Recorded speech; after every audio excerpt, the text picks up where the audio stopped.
On News 4, we are taking you behind the badge, introducing you to the men and women of the Lowcountry who keep us safe.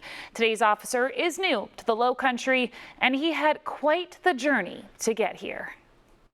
Hi, Jason. The moment you meet Officer Ned Donovan, you can tell he isn't from around here. I was born in London, and I've been there for most of my life, but some of my family are from the US, and I've always had a connection to America. He grew up across the pond and started his professional career on the other side of the crime scene tape. I went to school in the UK. I grew up in London. I went to university and dropped out. I was studying archaeology and it wasn't for me. I then went into journalism and worked at quite large newspapers in London. I was then a foreign correspondent for them in India and the Middle East. But when COVID hit, he decided it was time for a career change. He went from covering crimes to solving them. Policing and journalism have quite significant similarities.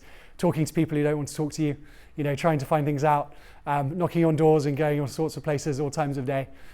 Just slightly different end results, and being able to use those transferable skills, but in a publicly fulfilling role, was a fantastic move.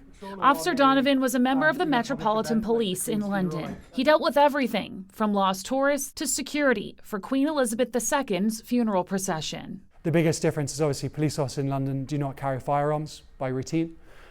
We also are obviously a very large organisation, 32,000 police officers in the Metropolitan Police for a city of 10 million, and we work mostly in pairs.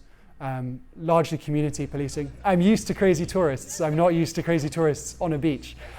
So some things are the same and some things are very different. He moved to Charleston last year and immediately felt at home. I think living in a city that I can walk in America.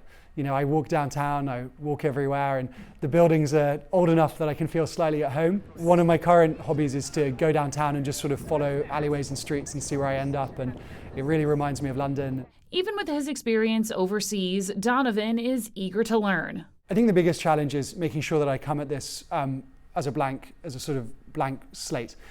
I've done this before, but it's not the same. There are similarities, but it's not identical. And if I come in with any preconceptions or things I think I know how to do, it's probably going to end badly for me. So I'm coming in as if I am a rookie. And he's ready for everything the Lowcountry has to offer. What I'm most excited for is, meeting these people that are coming to the Isle of Palms to spend their vacation, to spend their summer, and getting to know a bit more about this area that I'm now calling home.